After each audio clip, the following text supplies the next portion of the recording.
Bryan Reynolds fan, and Bryan Reynolds, you know, having the ability to be here long term, I think, is really important, and it means a lot to us. And you know, there's been a lot of conversation over the last month and a half, you know, between Bryan's people and our baseball ops people. I think it was important that Bryan and Bob talked, and that happened, and I think that was, you know, vital. But I'm a big Bryan Reynolds fan, so you know, hopefully he'll be a Pirate for a while. There were some conversations in there with you and him too. Was that always strictly baseball? Did you make any effort to, so I know it's not, I mean, did you ever make any effort to sort of get him to lighten up, not think about that, talk about bourbon, that sort of deal? We've talked a lot about bourbon.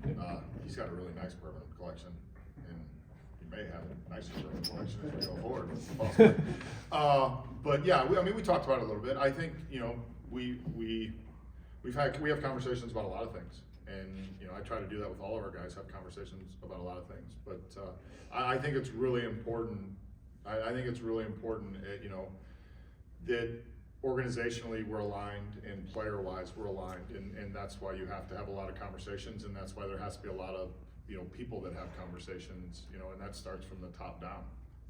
I know that last year there was, you know, a lot of moving parts, guys, whether it be injury, transactions, things of that nature.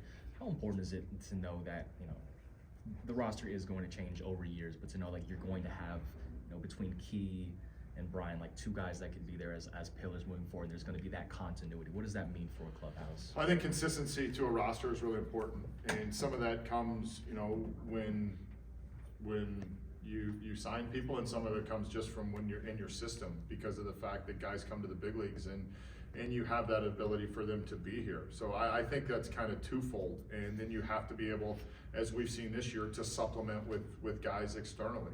So you continually want to make sure you have that good ebb and flow.